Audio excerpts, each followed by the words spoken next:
रिश्ता रहा है, वो हमारी विद्यार्थी बहुत प्रिय विद्यार्थी रही है और बहुत खुशी होती है शगुफ्ता के जो एकेडमिक रिकॉर्ड्स हैं उसको देख करके। अभी फिलहाल उसकी 2-3 पुस्तकें आई हैं। डॉक्टर फिरोज ने जो काम किया है थर्ड जेंडर को लेकर के, उसके लिए भी हम उनको बहुत ही मतलब प्रशंसा के पात्र हैं। और तुरंत ही अभी संजना साइमन का जो इन्होंने इंटरव्यू लिया था, उसका साक्षात्कार, उसको सुन करके तो मैं बिल्कुल आंसू से रो रही थी। इतनी पीड़ा थी उसके बयान में। तो डॉक्टर फिरोज, डॉक्टर शगुफ्ता, विकास प्रकाशन और आपका महाविद्यालय, ये सब कुछ जो साहित्य जगत में कार्य कर रहा है उसके लिए हम आप सभी के बहुत बहुत शुक्रगुजार, बहुत बहुत धन्यवाद आप लोगों का। बहुत खुशी होती है आप लोगों का ये काम देख देख करके, और आप लोगों ने मुझे बोलने का अवसर दिया, एक मंच दिया, इसके लिए भी मैं शुक्रिया अदा करती हूँ।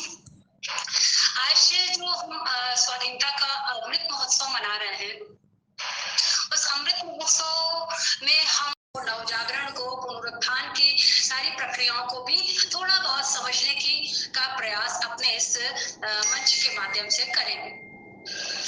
अगर हम भारत के इतिहास का सिंहावलोकन करें तो पाते हैं कि सन 1857 से लेकर 1942, अब आजादी तक भी नहीं पहुंचे, 1942 तक का कालखंड जो है वो भारत के राजनीतिक घटनाओं और आंदोलनों के लिए ये बहुत महत्वपूर्ण नहीं है, बल्कि भारतीय स्त्री पुरुषों के त्याग और प्राणोत्सर्ग के द्वारा अमर हो जाने के कारण भी बहुत ही महत्वपूर्ण कालखंड है।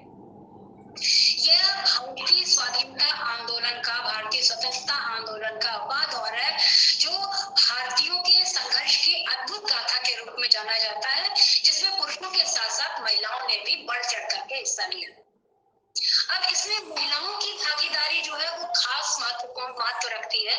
खास इसलिए महत्व रखती है क्योंकि ये वो समय था, 19वीं 20वीं शताब्दी का वो समय था जब महिलाओं का जो सामाजिक दायरा था वो इतना विकसित नहीं हुआ था जितना कि हम आज देख सकते हैं। लेकिन दुख बस इस बात का होता है कि अपने बलिदान से, अपने प्राणोत्सर्ग से आंदोलन को गति देने वाली और अपने विजन से भारत के उत्थान को दिशा देने वाली स्त्रियों के योगदान को इतिहास लेखकों के द्वारा अनदेखा किया गया या उन्हें कमतर आंका गया। बहुत कम ही स्त्रियां इतिहास लेखकों में दर्ज हो पाई हैं। रानी चेन्नम्मा हो, भीमाबाई हो, लक्ष्मीबाई हो, बेगम जीनत महल हो, बेगम हजरत महल हो, अजीजन हो, सरोजनी नायडू, कस्तूरबा गांधी, जानकी देवी बजाज, कमला नेहरू, मैडम कामा, दुर्गा देवी बोहरा, भगनी निवेदिता, एनी बेसेंट, सुनीति चौधरी, ऐसी ढेरों महिलाएं हैं जिन्होंने स्वाधीनता आंदोलन से जुड़ करके अपना योगदान दिया, और लेकिन उनका आकलन बहुत सतही स्तर पर किया गया अथवा नहीं किया गया।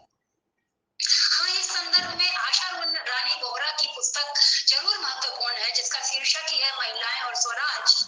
इस पुस्तक में उन्होंने ऐसी महिलाओं को याद किया है, उनके योगदान को याद किया है। नीरजा माधव की भी एक पुस्तक है हिंदी साहित्य का ओझल नारी इतिहास, उसमें भी कुछ वीरांगनाओं को भी 1857 की वीरांगनाओं को याद किया गया है। तो चूंकि हम इस समय अमृत महोत्सव मना रहे हैं, ऐसे में उन महिलाओं के योगदान को याद करना निश्चित ही लाजमी है जिन्होंने अपना सर्वस्व न्यौछावर करके भारत के उत्थान में महत्वपूर्ण भूमिका निभाई। ऐसे में उस वीरांगना को याद करना है जिसने आजाद भारत के निर्माण में भी महत्वपूर्ण भूमिका निभाई और साथ ही साथ शिक्षा जगत के उत्थान में भी अपना महत्वपूर्ण योगदान दिया, सर्वथा समीचीन है। जी हाँ, एनी बेसेंट एक ऐसी ही व्यक्तित्व की धनी महिला थी। उन्होंने भारत के उत्थान के लिए, भारत का सर्वांगीण उत्थान का एक तरह से नक्शा बना करके, फ्रेमवर्क बना करके वो भारत में आई थी। वो भारत के उत्थान के लिए लगभग उनकी मोटे तौर पर हम देखें तो 3 योजनाएं थी। इसकी जनता का पुनरुत्थान, इसके साहित्य का पुनरुत्थान और इसके धर्म का पुनरुत्थान। एनी बेसेंट के बारे में अगर बेसिक जानकारी हम देना चाहें तो हम कह सकते हैं कि इनका जन्म 1 अक्टूबर सन 1847 ईस्वी में लंदन में हुआ था और भारत में ये लगभग प्रौढ़ावस्था में 1893 में आई थी। भारत में आने के बाद से यहाँ का जो राजनीतिक और सांस्कृतिक समाज है, हम कह सकते हैं कि उसमें एक नए युग का सूत्रपात हुआ। पूरा यही नवजागरण का युग है, पुनरुत्थान का युग है। और भारत में आकर के एनी बेसेंट ने यहाँ के धार्मिक, शैक्षणिक, सामाजिक और राजनीतिक क्षेत्र में पुनर्जागरण के कार्य शुरू किए। 1893 में एनी बेसेंट भारत आई थी। 1893 में ही एक और बहुत महत्वपूर्ण घटना घटी थी, वो ये कि इसी वर्ष 11 सितंबर को स्वामी विवेकानंद ने शिकागो में आयोजित विश्व धर्म सम्मेलन में ब्रिटिश साम्राज्यवादियों के अन्याय और पाखंड की आलोचना करते हुए वेदांत के उदात्त विचारों का उद्घोष किया था। और उसी वर्ष एनी बेसेंट अपना देश छोड़कर के, इंग्लैंड को छोड़कर के भारत में आई थी। और भारत में आकर के इन्होंने क्या किया, इन्होंने यहाँ आते ही यहाँ के रामायण, महाभारत, गीता आदि का अध्ययन किया, उनके सिद्धांतों और आदर्शों को अपने जीवन में उतारा और उसका प्रचार प्रसार किया। हमें याद रखना चाहिए, ये बात हम इसलिए बता रहे हैं कि ये वो समय था जो उपनिवेशवाद का काल था और उपनिवेशवाद के तहत धर्म के क्षेत्र में भारत को बहुत ही पिछड़ा हुआ माना जाता था। इसे बर्बर और असभ्य देश माना जाता था और इसे सुसभ्य और सुसंस्कृत करने के नाम पर इसका जो साम्राज्यवादी उत्पीड़न है उसको जायज ठहराया जाता था, इसकी पराधीनता को जायज ठहराया जाता था। अब ये जो ऐसा पूरा उपनिवेशवाद में यह माहौल था, उसी समय इसी मतलब भारत को बर्बर और असभ्य समझ करके ही यहाँ पर बड़ी तेजी में ईसाई धर्म का प्रचार प्रसार हो रहा था। ईसाई मिशनरियां बन रही थी और हिंदू देवी देवतावाद की वो अपमानजनक भाषा में उसकी आलोचना हुआ करती थी। तो इसी समय में ये जो सारा माहौल था, इसी माहौल के समानांतर विश्व पटल पर कुछ और भी घटित हो रहा था। एक विरोधी प्रवृत्ति घटित हो रही थी। वो ये कि एक तरफ यूरोप में इंडोलॉजी का विकास हुआ, इंडोलॉजी यानी भारत विद्या का विकास हुआ। मैगस्थनीज हैं, अल्बरूनी हैं, विलियम जोन्स हैं, चार्ल्स विल्किंस हैं, जेम्स मिल, मैक्स मुलर आदि बहुत सारे भारतविद हैं जिन्होंने उस समय भारत के इतिहास, भारत की कला, भारत की संस्कृति, भारत की भाषा और साहित्य का एक एकेडमिक अध्ययन किया। उसका अध्ययन करके उसको प्रकाश में लाने की योजना बनाई लगभग। और इसी समय भारत में सांस्कृतिक नवजागरण का उत्थान हुआ। इन दोनों प्रवृत्तियों का प्रभाव क्या पड़ा कि इन दोनों प्रवृत्तियों के प्रभाव के कारण धीरे धीरे संसार की दृष्टि में प्राचीन भारत की छवि निखरती चली आई, या हम यूं कह सकते हैं कि भारत की सांस्कृतिक छवि उजागर हुई और एक नए भारत के उत्थान के प्रयास बढ़े। अब इस नए भारत के उत्थान में राजा राम मोहन राय, ईश्वर चंद्र विद्यासागर, ज्योतिबा फूले, सावित्रीबाई फूले, केशव चंद्र सेन, महादेव गोविंद रानाडे, स्वामी दयानंद, ज्योतिबा फूले, सावित्रीबाई फूले, रामकृष्ण परमहंस, बहुत सारे नवजागरण के अग्रदूत थे जिन्होंने अपने विचारों और कार्यों के माध्यम से यह विश्वास जगाया कि भारत जो है वो पिछड़ा और बर्बर और असभ्य देश नहीं है, बल्कि भारत ज्ञान, धर्म, अध्यात्म और संस्कृति का अक्षय कोड है जो संपूर्ण विश्व का मार्गदर्शक होने की क्षमता रखता है। और इस अभियान में एनी बेसेंट जैसी महिलाओं का बहुत विशेष योगदान है जिसे हमें इस मंच से याद करना चाहिए। एनी बेसेंट एक विदेशी महिला थी और विदेशी होने के बावजूद उन्होंने भारत के लिए बहुत कुछ किया। तो इसी संदर्भ में ऐसे और भी विदेशी महिलाएं याद आ रही हैं जिन्होंने अपना देश छोड़ करके भारत को अपना देश बनाया और भारत के उत्थान में, भारत के राष्ट्रीय स्वाधीनता आंदोलन में अपनी महत्वपूर्ण भूमिका अदा की। जैसे भगिनी निवेदिता, मीराबेन, सरलाबेन, है ना। ये बहुत सारी महिलाएं हैं। ये जो महिलाएं थी, इन सारी महिलाओं ने अपना अपना देश छोड़ करके भारत को अपना देश बनाया और उसे अपनी कर्मस्थली बनाई। जैसे कि भगिनी निवेदिता। भगिनी निवेदिता, ये जिनका जो मूल नाम था वो था मार्गरेट एलिजाबेथ नोबल। और ये स्वामी विवेकानंद के व्यक्तित्व और भाषण से इतनी ज्यादा प्रभावित हुई कि उसी समय उनका शिष्यत्व ग्रहण करके वो भारत चली गई। भारत में विवेकानंद जी ने उनको निवेदिता, सिस्टर निवेदिता का नाम दिया। निवेदिता का मतलब होता है, सार्थक नाम दिया। निवेदिता का मतलब होता है अपना जीवन निवेदित कर देने वाली। तो विवेकानंद जी ने भगिनी जो मार्गरेट एलिजाबेथ नोबल थी, उनको जब निवेदिता नाम दिया गया तो उन्होंने अपने इस नाम को पूरी तरह से सार्थक करके दिखाया और अपना पूरा जीवन भारत की सेवा में, राष्ट्रीय स्वाधीनता आंदोलन में लगा दिया। और उन्होंने क्या किया कि जैसे स्त्री शिक्षा को बढ़ावा देना, शिक्षा हर प्रकार के संघर्ष के लिए एक औजार के रूप में काम करती है। शिक्षा सबसे सशक्त माध्यम है जिससे हर प्रकार की समस्याओं का उन्मूलन किया जा सकता है, और उस पर से स्त्री शिक्षा। तो अब ये भगिनी निवेदिता ने स्त्री शिक्षा को बढ़ावा देने का काम किया, स्वदेशी अभियान का समर्थन किया, और इसके अलावा भगिनी निवेदिता ने भारतीय इतिहास, भारतीय महिलाओं, शिक्षा, राष्ट्रवाद, कला और पौराणिक आख्यानों पर केंद्रित अनेक पुस्तकों की रचना की। और सबसे महत्वपूर्ण काम इनका ये था कि जैसे इस समय कोरोना काल है, महामारी फैली हुई है, उस समय 1889 में प्लेग महामारी फैली हुई थी, और इस 1889 में कलकत्ता में इन्होंने प्लेग महामारी के दौरान अपने जीवन की परवाह किए बिना मरीजों की सेवा की और खुद महामारी की चपेट में आ गई और काल कवलित हो गई, लेकिन उन्होंने अपने जीवन से सेवा भाव को जाने नहीं दिया। ऐसी थी भगिनी निवेदिता। दूसरी थी मीराबेन। मीराबेन, इनका नाम था मार्गरेट स्लेट, और ये ब्रिटिश सैन्य अधिकारी की बेटी थी, और ये गांधी जी के व्यक्तित्व से प्रभावित होकर के भारत आ गई थी। और गांधी जी का शिष्यत्व जब इन्होंने ग्रहण कर लिया था तो गांधी जी ने ही उन्हें मीराबेन नाम दिया था।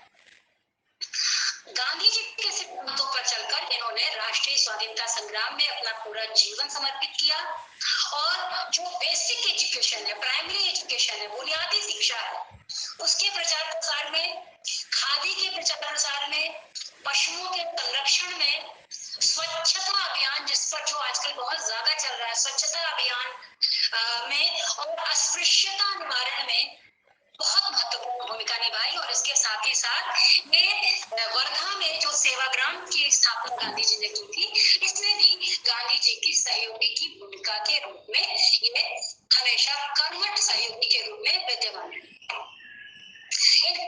गांधी जी की दूसरी सहयोगी थी सरलाबेन। सरलाबेन, इनका नाम था कैथरीन मैरी होयलमैन। ये लंदन में पैदा हुई थी और ये भी गांधी जी के प्रभाव से भारत आ गई थी।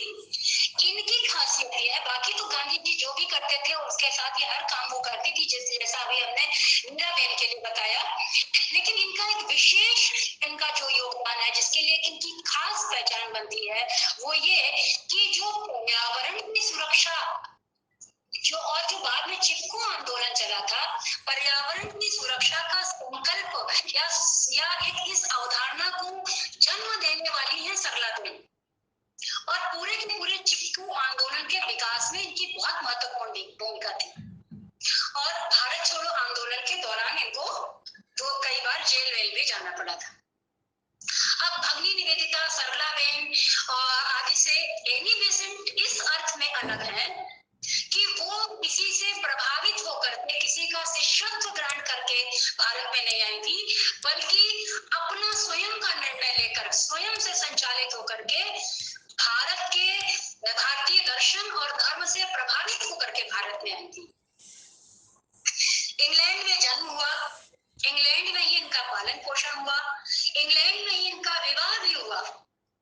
बावजूद इसके भारत की गरिमा, भारत की महिमा से प्रभावित होकर इन्होंने भारत को अपना देश माना।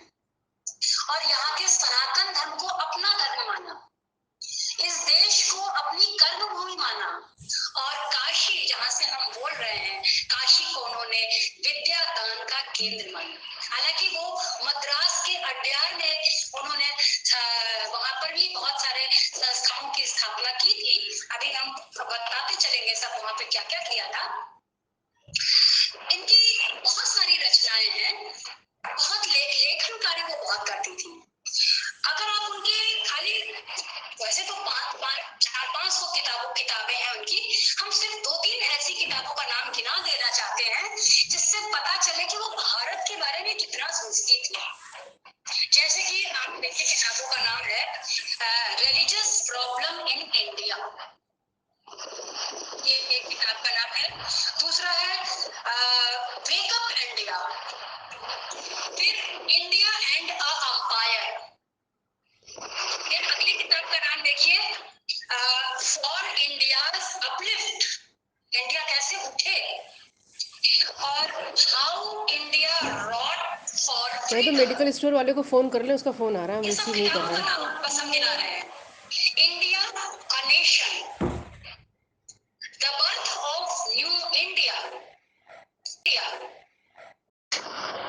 इंडिया बॉन्ड एंड फ्री, ये सब देखिए इंडिया इंडिया इंडिया इंडिया के जो चतुर्दिक रूप था, चाहे इसका धार्मिक रूप हो, सांस्कृतिक रूप हो, आध्यात्मिक रूप हो, राजनीतिक रूप हो, हर रूप पर वो पढ़ रही थी, गुन रही थी, लिख रही थी। और इनकी जो ये पुस्तक है how India wrote for freedom और the birth of new India, ये 2 किताब ऐसी है जिस किताब में उन्होंने सीधे सीधे स्वीकार किया है कि भारत ही हमारी जन्मभूमि है, हम गलती से वहां पैदा हो गए थे। और वो ब्रिटिश महिला थी, इसके बावजूद भी जब उन्होंने इंडिया अ नेशन नामक किताब लिखी थी, जिसमें उन्होंने इंडिया को की स्वाधीनता के लिए एक आंदोलन, जागरूकता अभियान चलाया था, इस पुस्तक को ब्रिटिश सरकार ने जब्त कर लिया था, क्योंकि इस पूरी पुस्तक में स्वायत्त शासन, अपना शासन कैसे हो, स्वायत्त शासन, इस पर पूरी विचारधारा उसमें थी, और ब्रिटिश सरकार ने इस किताब को जब्त कर लिया था। तो क्या हम कह सकते हैं कि मतलब टोटली हम कह सकते हैं कि पूरी 19वीं शताब्दी के भारतीय पुनर्जागरण के इतिहास में एनी बेसेंट एक ऐसी यशस्वी महिला थी, एक विशिष्ट महिला थी, एक थियोसॉफिस्ट महिला होने के साथ साथ महिला अधिकारों की समर्थक, लेखक, वक्ता, शिक्षाविद, सामाजिक कार्यकर्ता, स्वतंत्रता संग्राम की सेनानी और भारत प्रेमी महिला थी। तो विदेशी होकर भी इन्होंने जो भारत के सांस्कृतिक नवजागरण और स्वाधीनता आंदोलन दोनों के साथ एकरूप हो गई, ये इनकी एक खासियत है। और भारतीय नवजागरण और स्वाधीनता संग्राम दोनों पर इनके व्यक्तित्व की एक गहरी छाप मौजूद है।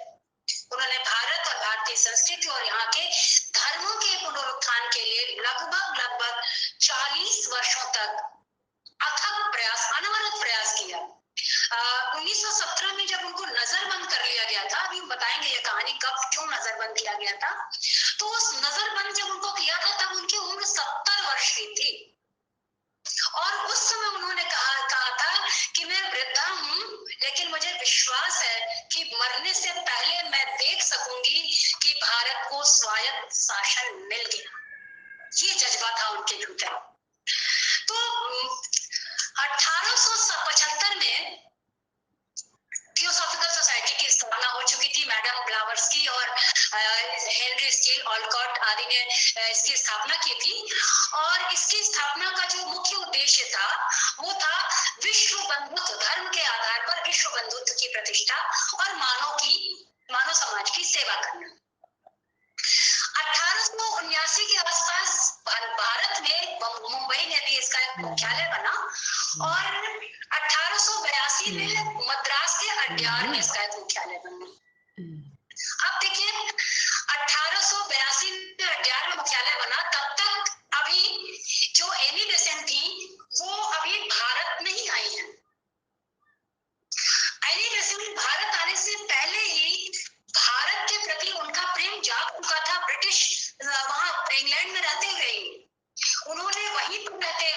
सरकार की आलोचना शुरू कर दी थी और अफगानिस्तान पर भी वो काफी कुछ अपनी निगाह गड़ाई हुई थी। इंग्लैंड, भारत और अफगानिस्तान पर वो कई पैम्फलेट निकाल रहे थे। जो एनी बेसेंट की माँ थी वो आयरलैंड की थी, तो उनके भीतर आयरलैंड का भी खून था और उस आयरलैंड में होम रूल लीग ये आंदोलन चल चुका था। ये सारे जो है वो अनुभव अपने साथ ले करके वो भारत में आई थी। तो जब 1882 में मद्रास में इसका मुख्यालय बना और बाद में धीरे धीरे ब्रिटेन में रहते हुए, इंग्लैंड में रहते, वहां जहां ब्रिटेन में रहते हुए 1889 में एनी बेसेंट थियोसॉफिकल सोसाइटी से प्रभावित हो गई और भारत में मैडम ब्लाउस्की के साथ 1893 में इसके वार्षिक अधिवेशन में एनी बेसेंट भारत आई और फिर एक बार जब भारत आ गई 1893 में, तो फिर दोबारा लौट करके नहीं गई। यहीं पर उन्होंने प्राणोत्सर्ग किया। यहाँ पे रह करके उन्होंने भारतीय धर्म, भारतीय दर्शन, इसके विषय में विस्तार से विचार विमर्श किया और आराम से अड्यार में, मद्रास में अड्यार में रहने लगी और फिर बाद में काशी आ गई थी। काशी से फिर वापस गए 1907 में, जब एनी बेसेंट थियोसॉफिकल सोसाइटी की अध्यक्ष बनी थी, तो वापस अड्यार चली गई थी और वहां पर अड्यार में जाने के बाद उन्होंने थियोसॉफिकल सोसाइटी के माध्यम से शिक्षा के क्षेत्र में बहुत कार्य किया था। अब हम आज भी देख सकते हैं कि पूरे भारत में थियोसॉफिकल सोसाइटी के द्वारा गठित विद्यालयों का एक जाल बिछा हुआ है। तो भारत में आने से पहले, भारत में आते समय उन्होंने भारत के पुनरुत्थान का संकल्प लिया था और पूरे जीवन, आजीवन वो उसी रास्ते पर चलती रही, क्योंकि उनका विश्वास था कि जो भारत का भविष्य है, भारत की महानता है, भारत की खुशहाली है, वो केवल और केवल राजनैतिक हथकंडों से प्राप्त नहीं की जा सकती है, बल्कि इसका बहुमुखी विकास करना होगा। इसके धर्म का उत्थान करना होगा, इसकी शिक्षा व्यवस्था का उत्थान करना पड़ेगा, इसके समाज में बहुत सारी जो अछूत व्यवस्था है, पर्दा प्रथा है, अशिक्षा है, ये सारी चीजें उनको दिखाई दे रही थी। इन बहुमुखी विकास जब करना पड़ेगा, केवल और केवल राजनीतिक स्वतंत्रता ही पर्याप्त नहीं है। और एनी बेसेंट की एक खासियत ये थी कि उनके भीतर भाषण देने की बड़ी अद्भुत कला थी। वो ब्रिटेन में ही थियोसॉफिकल सोसाइटी की एक वक्ता के रूप में प्रसिद्ध हो चुकी थी। बहुत अच्छा बोलती थी, भाषण देने की कला थी और अपनी इस भाषण देने की कला को उन्होंने भारत में आकर के जागरूकता अभियान चलाने में इसका उपयोग किया। उन्होंने स्वतंत्रता और स्वावलंबन का पाठ पढ़ाया यहाँ के लोगों को, घूम घूम कर लोगों के भीतर चेतना को जागृत किया। नारियों के भीतर, हम आज स्त्री विमर्श की बात करते हैं और आप देखिएगा, अभी हम एनी बेसेंट के बारे में, उनके सहयोगियों के बारे में हम बताएंगे, तो हम ये जान सकते हैं कि एनी बेसेंट आदि के माध्यम से ही भारत में स्त्री विमर्श की शुरुआत हो रही थी, आधारशिला रखी जा रही थी। तो जो अगर हम 19वीं शताब्दी के नवजागरण की तरफ चले, तो राजा राम मोहन राय है, स्वामी दयानंद है, विवेकानंद है, ये सब प्रमुख हस्ताक्षर है उस समय के और सबके अपने अपने अलग अलग भारत के उत्थान के अपने अलग विजन थे। जैसे कि राजा राम मोहन राय जो थे, वो अंधविश्वासों और कुप्रथाओं को दूर करने का प्रयास कर रहे थे और इसके माध्यम से एक बौद्धिक भारत बनाने का विजन लेकर के चल रहे थे। स्वामी दयानंद जो थे,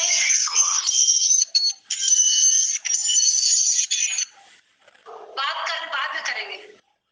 हाँ, तो जो स्वामी दयानंद थे, वो मूर्ति पूजा, एक वैदिक भारत, एक आर्य भारत की परिकल्पना को लेकर चल रहे थे। विवेकानंद एक वेदांती भारत की परिकल्पना को लेकर चल रहे थे। लेकिन जो एनी बेसेंट थी, वो एक हिंदू भारत की परिकल्पना को लेकर के चल रही थी। हिंदू शब्द का अर्थ उनके हिसाब से बहुत व्यापक था। हिंदू धर्म को लेकर के चलने के साथ ही इसका मतलब ये नहीं था कि वो धर्म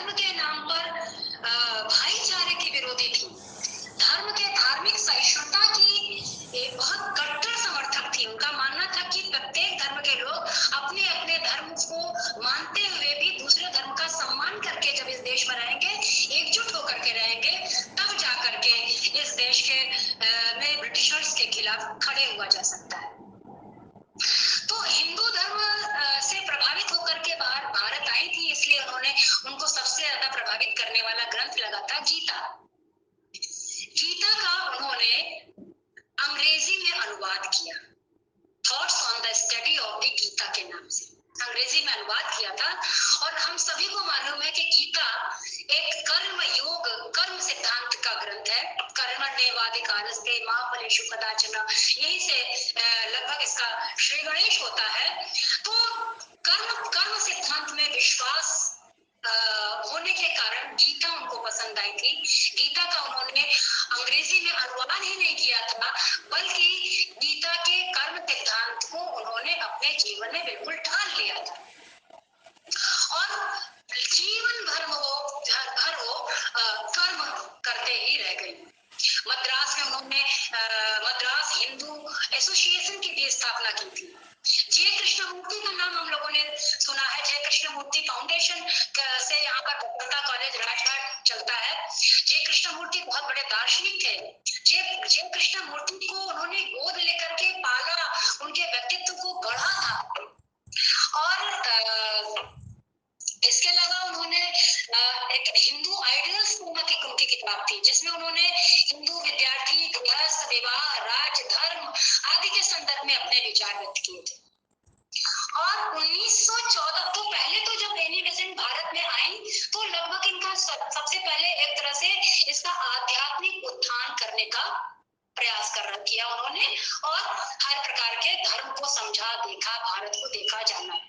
1914 में एनी बेसेंट भारतीय राजनीति में प्रवेश करती। उनका एक भाषण है भारत जागो। उन्हें ये देख करके बहुत कष्ट हो रहा था कि भारतीयों की संख्या करोड़ों में है और मुट्ठी भर अंग्रेज घर पर शासन कर रहे हैं। वो बहुत दुखी होती थी इस चीज को लेकर के। और चूंकि वो ब्रिटेन की थी तो बीच बीच में ब्रिटेन भी जाया करती थी, तो वो ब्रिटेन में भारत की प्रवक्ता की भूमिका निभा रही थी। कैसे? वो ब्रिटेन जब भी जाती थी तो भारतीयों की क्या आकांक्षाएं हैं, उनका आंदोलन क्यों हो रहा है, उसको गलत परिप्रेक्ष्य में ब्रिटेन में न व्याख्यायित किया जाए, बल्कि सही परिप्रेक्ष्य में देखा जाए, उसके समाचार पत्रों में गलत बातें ना निकले, भारत विरोधी जो रुख है उसको उसमें वो हस्तक्षेप करती थी। अपने भाषणों के माध्यम से, अपने लेखों के माध्यम से वो ब्रिटिश जनता पर भारतीय जनता का अनुकूल और प्रभावशाली, मतलब भारतीय जनता का पक्ष लेकर के उन पर विचार व्यक्त किया करती थी। तो एक तरह से वो ब्रिटेन में भारतीय प्रवक्ता की भूमिका निभा रही थी। भारत में राजनीतिक स्वतंत्रता भी चाहिए, इस उद्देश्य के लिए ही उन्होंने 1916 में होम रूल आंदोलन गठित किया।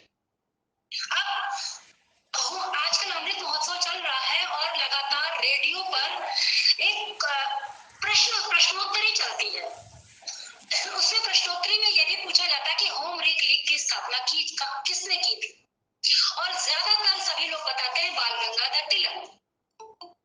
यहाँ पर मैं आपको यह बता देना चाहती हूँ कि 1915 और 16 में 2 होम रूल लीग की स्थापना हुई थी। एक पुणे होम रूल लीग जिसकी स्थापना बाल गंगाधर तिलक ने की थी, और दूसरा मद्रास होम रूल लीग जिसकी स्थापना एनी बेसेंट ने की थी। तो हम सभी लोग बाल गंगाधर तिलक के द्वारा स्थापित होम रूल लीग को तो जानते हैं, लेकिन एनी बेसेंट ने भी होम रूल लीग की स्थापना की थी और उसके माध्यम से स्वशासन की चेतना को उन्होंने नगर नगर और गांव गांव में फैलाया था। इसको बहुत कम लोग जानते हैं। भारतीयों के भीतर चेतना को जागृत करने का एक बहुत सशक्त माध्यम था पत्रकारिता। इस मार्ग को भी एनी बेसेंट ने अपनाया और एक न्यू इंडिया और दूसरी कॉमनवेल्थ, 2 पत्रिकाएं थी। जो न्यू कॉमनवेल्थ पत्रिका थी वो साप्ताहिक पत्र था और न्यू इंडिया एक दैनिक पत्र था। इन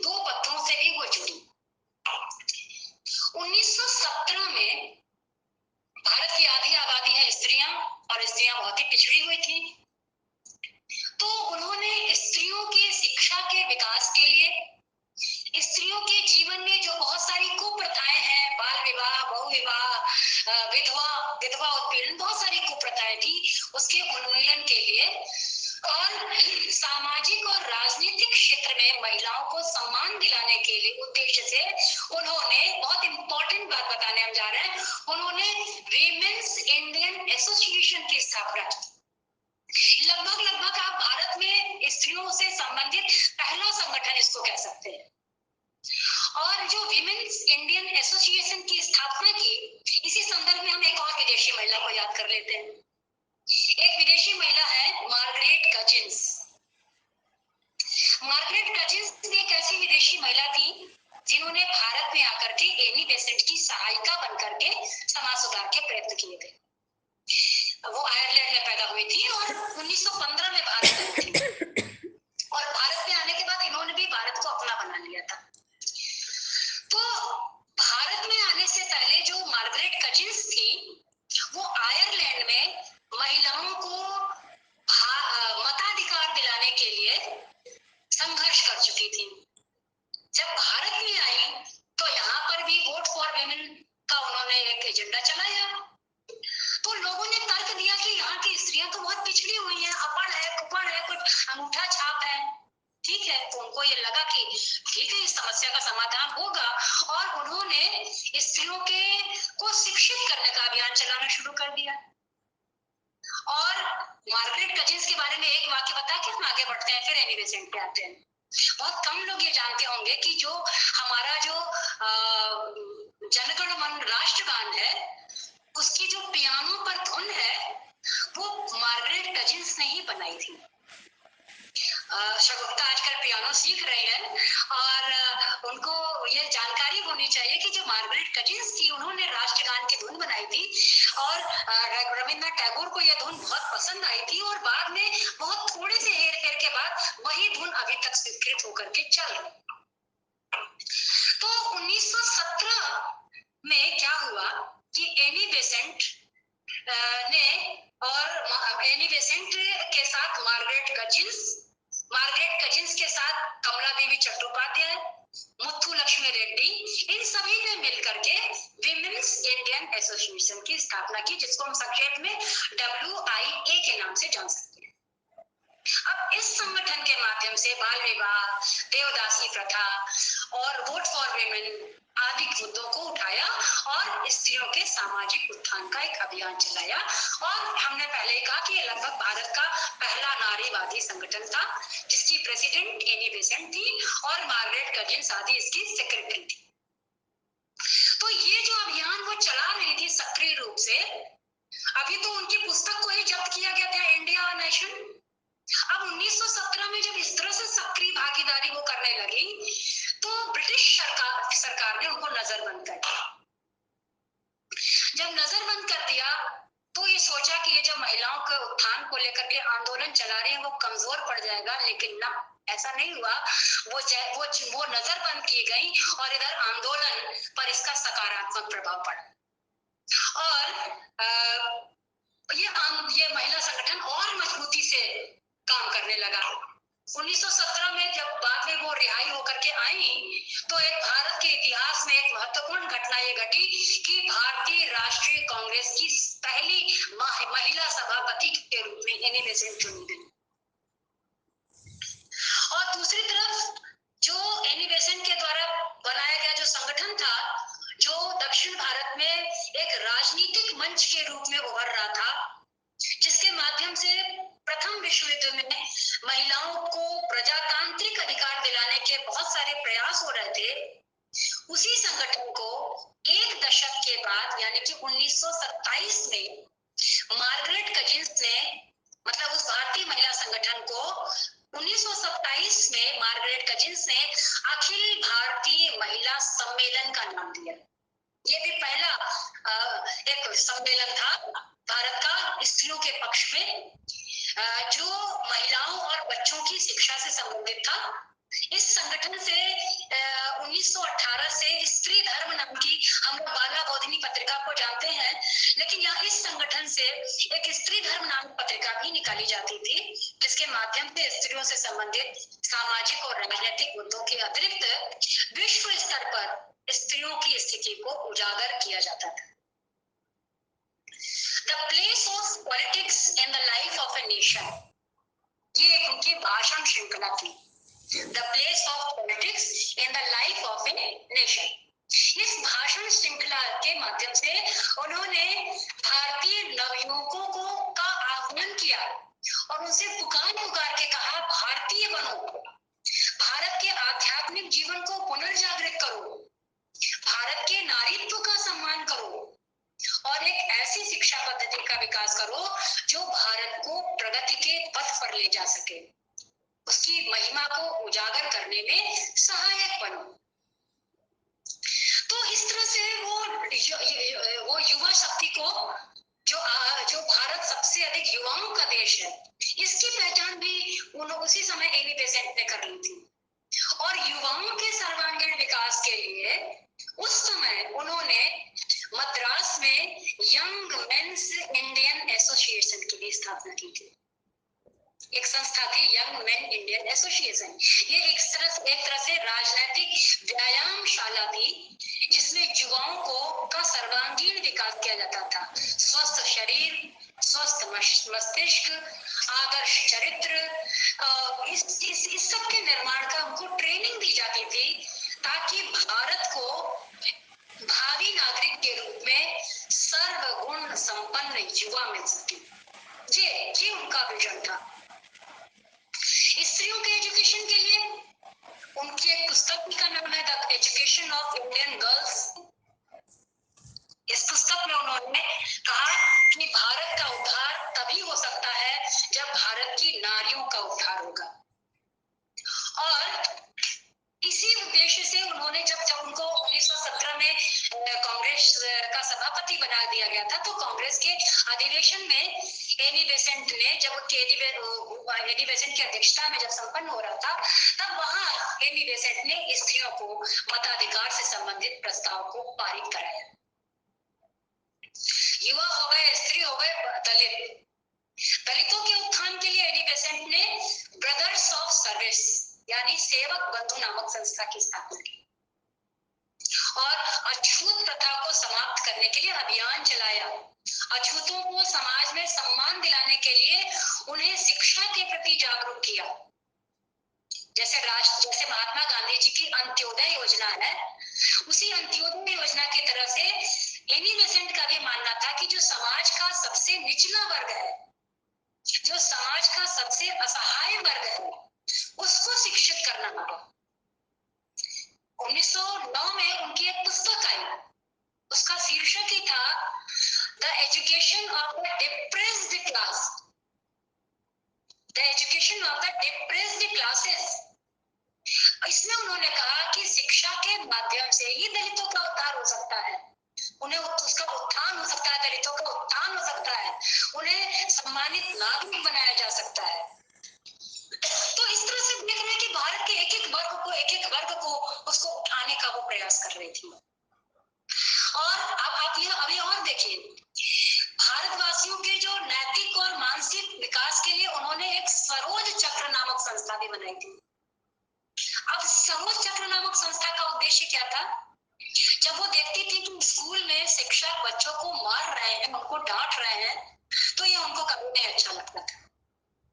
वो कभी भी नहीं चाहती थी कि बड़े लोग बच्चों पर शासन करें। इसीलिए उन्होंने सरोज चक्र नामक संस्था बनाई थी, जिसमें बड़ों को यह संदेश दिया जाता था कि बच्चों को प्यार चाहिए, उनके साथ कठोरता का व्यवहार न करें। वो आदिवा सुन रही है, उसको उन्होंने कहा, एनी बेसेंट ने कहा कि बच्चों को कभी मत मारो, उन्हें बहुत प्यार करो और उन्हें बचपन का आनंद लेने दो। तो इस तरह से उन्होंने सरोज चक्र के माध्यम से बच्चों के बारे में विचार व्यक्त किया। अब आप ध्यान दीजिए कि ये वो समय था, आज तो विदेश यात्रा को बहुत फक्र से हम लोग बताते कि हम फॉरेन रिटर्न हैं, लेकिन एक समय वो था जब अगर कोई विदेश पर चला जाता था तो उसको बहुत अछूत माना माना जाता है। ये दिखाई दिया एनी बेसेंट को, तो उन्होंने इस पॉइंट ऑफ व्यू से पर भी काम किया और अपने तर्कों के माध्यम से इस अंधविश्वास से भी पर्दा उठाने का प्रयास किया। तो भारत में उन्होंने अब हम अगर कह सकते हैं कि उन्होंने कह सकते हैं of India, daughters of India, brothers of India, young mens association, ये बहुत सारी संस्थाएं थी जिसके माध्यम से वो भारत का पुनरुत्थान करके भारत को नवजीवन की ओर ले जा रही थी। अब हम चलते हैं एक शिक्षिका के रूप में एनी बेसेंट का क्या रूप था, क्या रोल था, अब हम उधर ले चलते हैं मंच को। भारतीय शिक्षा के क्षेत्र में एनी बेसेंट ने बहुमुखी सेवा की थी। अब आप ध्यान दीजिएगा, वर्तमान शिक्षा नीति में जो कुछ भी बातें करनी जा रही हैं, मातृभाषा में, भाषा में शिक्षा, व्यक्तित्व के सर्वांगीण विकास पर की बातें, कौशल विकास योजना, ये सारी बातें आज नई शिक्षा नीति में चल रही हैं। अब हम देखते हैं कि उस समय में एनी बेसेंट की शिक्षा नीति क्या थी। एनी बेसेंट जानती थी, ये मानती थी कि पूरे के पूरे समाज का उत्थान तब हो सकता है कि जब यहाँ के लोग शिक्षित हों, और खासतौर से महिलाओं की शिक्षा, और शिक्षा भी ऐसी भारत में वो चाहती थी जो सरकारी नियंत्रण से मुक्त हो।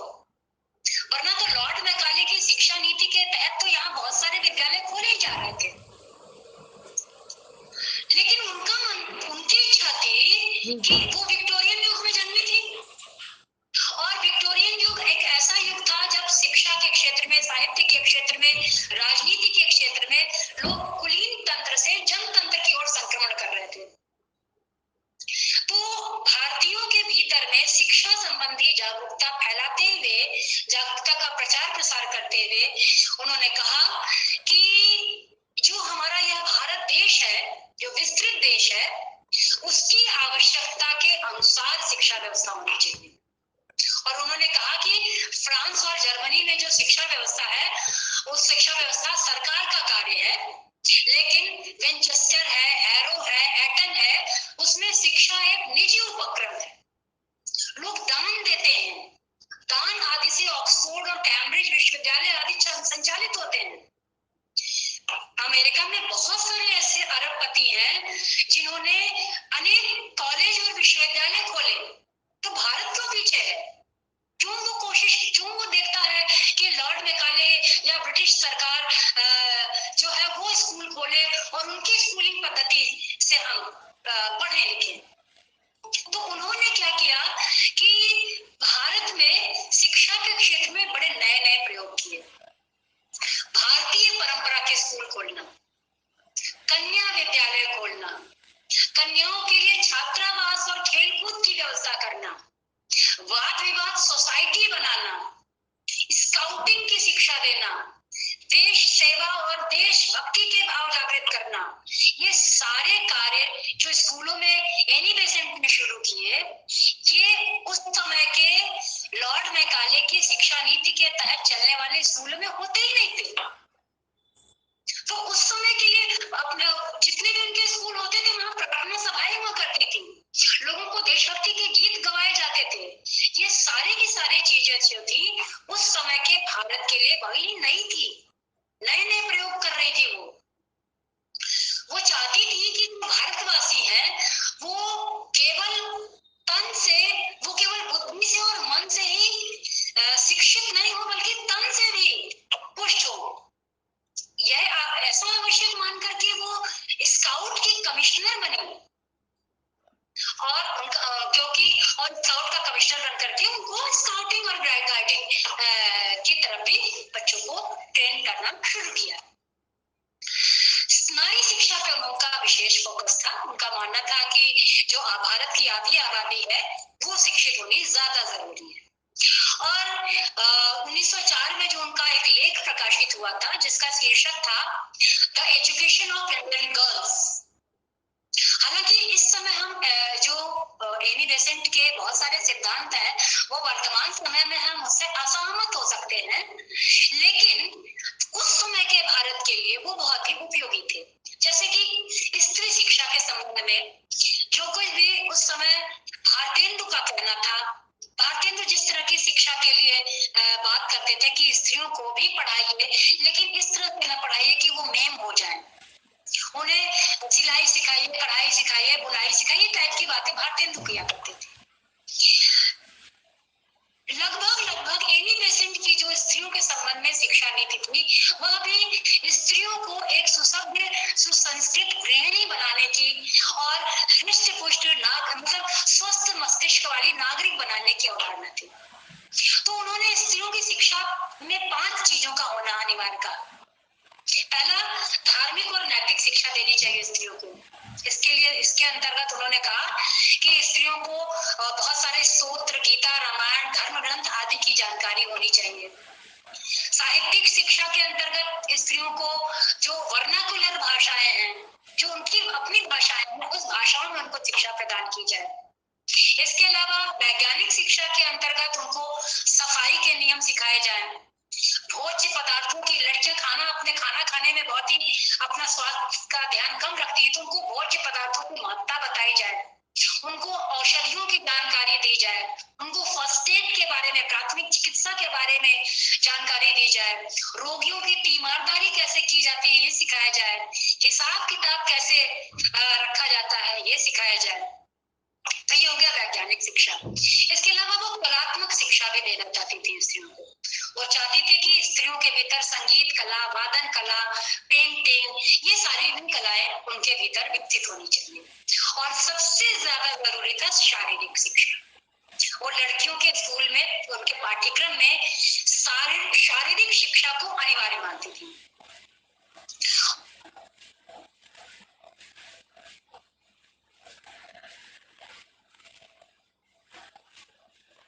और सारे स्कूलों में अनिवार्य थी। और लड़कियों को अधिक से अधिक शिक्षित करने के लिए वो शिक्षित कर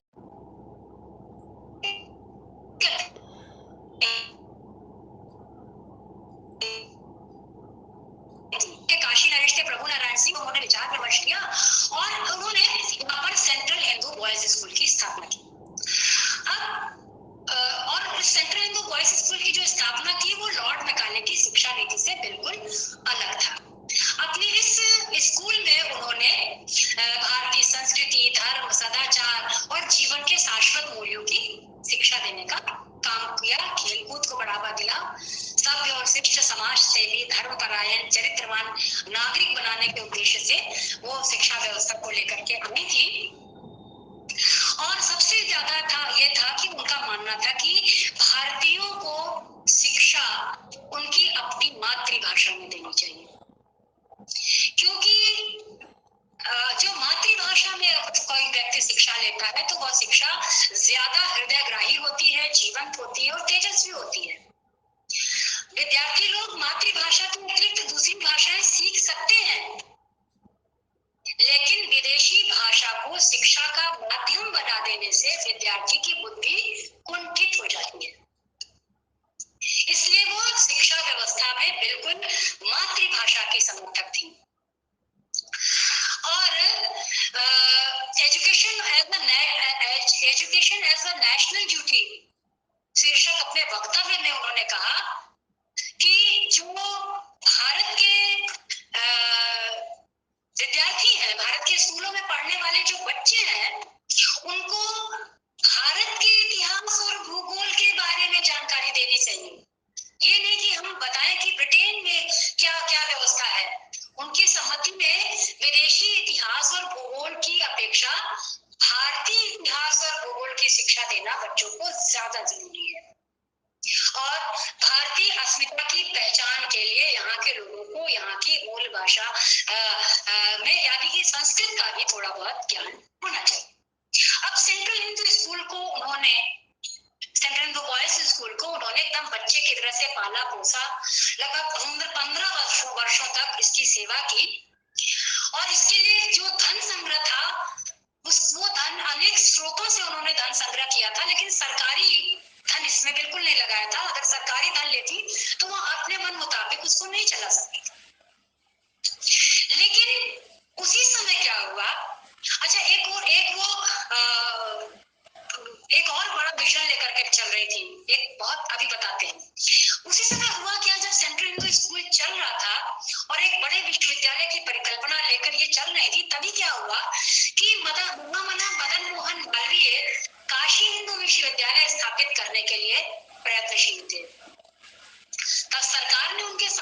शर्त रखी कि जब तक तुम्हारे पास अपना कोई कॉलेज नहीं होगा तब तक उन्हें विश्वविद्यालय खोलने की अनुमति नहीं मिलेगी। मालवीय जी बड़े परेशान हुए और अपनी इस समस्या को लेकर के वो एनी बेसेंट के पास गए और उन्होंने अपना विश्वविद्यालय बनाने का सपना पूरा करने के लिए एनी बेसेंट से उनके सेंट्रल हिंदू कॉलेज की मांग की कि अपना ये कॉलेज आप हमें दे दीजिए। 15 सालों से लगातार वो उसको पालते थे उस कॉलेज को, लेकिन एनी बेसेंट तो भारत की सेवा करने के लिए आई थी, अपना नाम कमाने के लिए नहीं आई थी। उन्होंने कहा, बड़े खुशी खुशी कहा कि मेरे पास जो कुछ भी है वह आपके लिए है, आपके देश के लिए है। और सहर्ष अपना सेंट्रल हिंदू कॉलेज, जिसे उन्होंने 15 वर्ष के अथक परिश्रम से पुष्पित पल्लवित किया था, उसे बिना किसी हिचकिचाहट के मालवीय जी को सौंप दिया, जिससे बाद में काशी हिंदू विश्वविद्यालय बना। अभी भी काशी हिंदू विश्वविद्यालय का जो भव्य भवन है, पुस्तकालय है, सभागार है, व्यायामशाला है, ये सब एनी बेसेंट की सर्वांगीण शिक्षा की साक्षी के रूप में यहाँ आज भी मौजूद है। तो हम कह सकते हैं कि काशी को कहा जाता है कि सर्व विद्या की राजधानी थी। तो काशी को सर्व विद्या की राजधानी बनाने का श्रेय एनी बेसेंट को है। आप देखिए, सेंट्रल हिंदू कॉलेज, बसंत महिला महाविद्यालय, काशी हिंदू विश्वविद्यालय, इन सब की स्थापना के मूल में एनी बेसेंट है। और उनकी संकल्पना थी एक ऐसा भारतीय विश्वविद्यालय बनाने की जिसका इंटरनेशनल रूप होना चाहिए, वो बनाने की संकल्पना लेकर के चल रही थी। हालांकि वो संकल्पना उनकी पूरी नहीं हुई। और जब उन्होंने अपना सेंट्रल हिंदू कॉलेज मालवीय जी को सौंप दिया, उसके बाद भी वो अपना अभियान खत्म नहीं किया। उन्होंने भारत जागो व्याख्यान माला का आयोजन करना शुरू किया और राष्ट्रीय शिक्षा आंदोलन के और आगे बढ़ाने में वो दूसरी तरह से सक्रिय हो गई। जैसे कि कॉमनवेल्थ में उन्होंने अनिवार्य प्राथमिक शिक्षा का प्रस्ताव पास कराया। आज हम मॉन्टेसरी पद्धति की शिक्षा व्यवस्था को देखते हैं। एनी बेसेंट ने ही मॉन्टेसरी पद्धति में प्रशिक्षण की व्यवस्था करके शिशु शिक्षा को प्रोत्साहित किया था उस समय। और दूसरी चीज देखिए, लॉर्ड बेडन पावल स्काउटिंग के जन्मदाता थे, लेकिन भारत में जो स्काउटिंग थी वो केवल अंग्रेज बच्चों के लिए थी। एनी बेसेंट ने अपने प्रयास से भारत के बच्चों के लिए स्काउटिंग प्रारंभ की और उसको मान्यता भी दिलाई। ये सब बेसिक चीजें हैं जिसको हम लोग स्काउटिंग गाइडिंग स्काउटिंग सब स्कूलों में देखते हैं और ये नहीं जानते हैं कि इसकी स्थापना, इसको मान्यता दिलाने का श्रेय एनी बेसेंट को है। तो वो एक ऐसी भारत प्रेमी, सनातन धर्म प्रेमी, सच्चे रूप में शिक्षा शास्त्र की निर्देशिका थी एनी बेसेंट। और हम कुल मिलाकर के इतनी देर के वक्तव्य के बाद अगर कुल मिलाकर के एक दो वाक्यों में एनी बेसेंट के व्यक्तित्व को समेटे तो कह सकते हैं कि एनी बेसेंट की यूरोपीय त्वचा के अंदर एक हिंदू हृदय का वास था। विलायती माटी और भारतीय मन, जन्मभूमि लंदन और कर्मभूमि भारत। भारत के उत्थान के लिए उन्होंने जितना कुछ किया, भारतीय जनता उनके ऋण से कभी भी उड़ नहीं सकती। उन्होंने भारत से प्रेम किया और भारतीयों ने उन्हें मां बसंत कहकर के सम्मानित किया। 25 दिसंबर 1933 को एनी बेसेंट का निधन हो गया। वो भारत को स्वायत्त शासन नहीं, भारत का नहीं देख पाई। उनके निधन के समय में प्रेमचंद ने उनके व्यक्तित्व पर एक टिप्पणी दी है। उस टिप्पणी के बाद ही हम एनी बेसेंट पर केंद्रित अपने इस वक्तव्य को समाप्त करेंगे। प्रेमचंद ने कहा, उनको श्रद्धांजलि अर्पित करते हुए कहा कि संसार में बहुत कम प्राणी हैं जिनके जीवन में कर्म योग का ऐसा आदर्श होता हो। सत्य को ग्रहण करने में उन्होंने रूढ़ियों की कभी भी परवाह नहीं की। उन्हें जब ईसाई धर्म से असंतोष हुआ तो उन्होंने सत्य की खोज में अपने पुराने नाते तोड़ दिए। अंत में कर्म सिद्धांत ने उनकी ईश्वर द्रोही आत्मा को शांत किया और उनका शेष जीवन इसी सिद्धांत के प्रचार में व्यतीत हुआ। उनमें काम करने की अद्भुत शक्ति थी। वह अकेली जितना काम कर सकती थी वह शायद 1 दर्जन मनुष्यों से भी न होता। एक साथ दैनिक, साप्ताहिक और मासिक पत्रों का संचालन, धर्म और दर्शन पर अमर ग्रंथों की रचना करना, बराबर सत्य के प्रचार के लिए व्याख्यान देते रहना और थियोसॉफिकल सोसाइटी जैसी संस्था का संचालन करना और उसके साथ ही साथ भारत के स्वाधीनता संग्राम में भी प्रमुख रूप से भाग लेना उन्हीं तपस्वी आत्मा का काम था। आज विशाल हिंदू विश्वविद्यालय है, उसका हिंदू कॉलेज के रूप में मिसेस बेसेंट ने ही बीजारोपण किया था।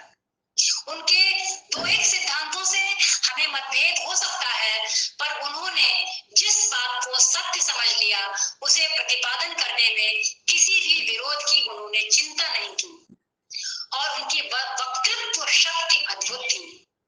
वह इस शताब्दी की सबसे यशस्वी महिला थी और हमें विश्वास है कि उनकी मिसाल बहुत दिनों तक असंख्य स्त्री पुरुषों को सात्विक उद्योग का आदेश देती रहेगी।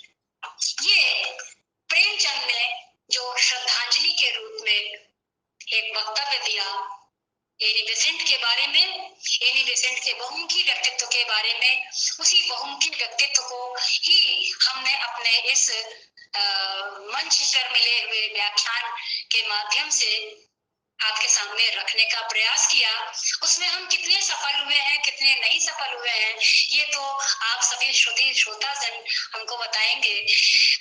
लेकिन मुझे अपनी एनी बेसेंट के माध्यम से महिलाओं के, खास तौर से विदेशी महिलाओं के उस योगदान को आपके सामने रखने का मौका मिला। भारत में स्त्री विमर्श की आधारशिला रखने वाली महिलाओं को उजागर करने का मौका मिला। इसके लिए हमें आयोजक मंडलों को के प्रति हम बहुत बहुत आभारी हैं। बहुत बहुत धन्यवाद शगुफ्ता जी, उनका महाविद्यालय, डॉक्टर फिरोज, डॉक्टर रेशमा, बहुत बहुत आभार।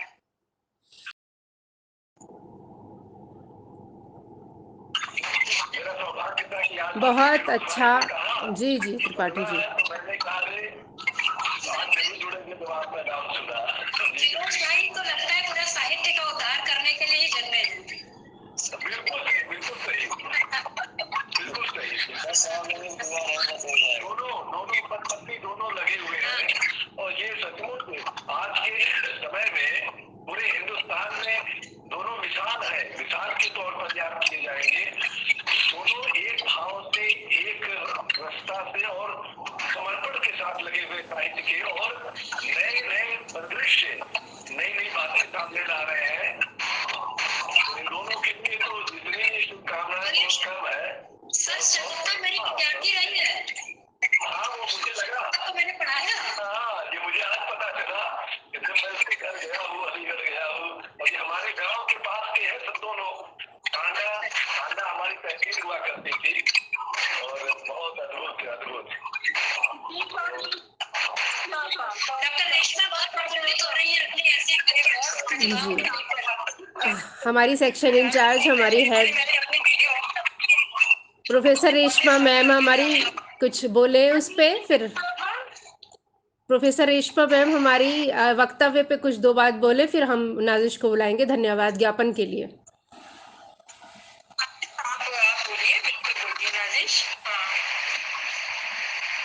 चलिए नाजिश, आप धन्यवाद ज्ञापित कीजिए। बहुत अच्छा वक्तव्य, बहुत गंभीर, बहुत लोग जुड़े, आखिर तक बने रहे। नाजिश, बहुत बहुत शुक्रिया आप सभी का। बहुत सारे लोग तो लेफ्ट हो गए, लेकिन इसमें प्रोफेसर, हमारे डिपार्टमेंट ऑफ हिंदी के भी डॉक्टर राहिला रईस, प्रोफेसर इफ़्फ़त असगर मैम और बहुत से लोग, और हमारी रेशमा आपा जो हमेशा हमें सहयोग देती हैं, हमारे सेक्शन के HOD Hindi section women's college की, उनका भी बहुत बहुत शुक्रिया। और हमारी श्रद्धा मैम, जिनके बारे में शायद आप लोग नहीं जानते होंगे कि जयदेव सिंह वासुदेव सिंह की किताब कबीर पर काम करते समय मैंने पढ़ी, तो वो उनके वालिद और उनके चचा, ऐसा भव्य बैकग्राउंड है उनका, तो वो तो नॉलेज के अथाह सागर में डूबी ही हुई हैं और फिर काशी जैसी जगह में हैं। तो वो जो बोलती हैं तो वाक़ई फूल झड़ते हैं, आवाज़ मीठी हमेशा से थी, आज भी बनी हुई है। हम अपनी मैम की तरह बनना चाहते हैं कि त्वचा से उम्र का पता नहीं चलता। बहुत-बहुत शुक्रिया मैम आपका मंच पे आने के लिए, और सभी जो श्रोता हमारे चले गए, जो मौजूद हैं, आखिर तक बने हुए हैं, सभी का बहुत-बहुत शुक्रिया। त्रिपाठी जी आपका बहुत-बहुत शुक्रिया। जो भी दर्जे बदर्जे जिनका जो स्टैंडर्ड है, हमारे बच्चे, हमारी ग़ैरत वाली बच्ची, सभी का बहुत-बहुत शुक्रिया। रेशमा आपा, श्रद्धा मैम, फ़िरोज़ जी, नाज़िश हमारी कनिष्ठ सहयोगी, हमारी पूरी यही 3 टीम है हमारी कॉलेज में।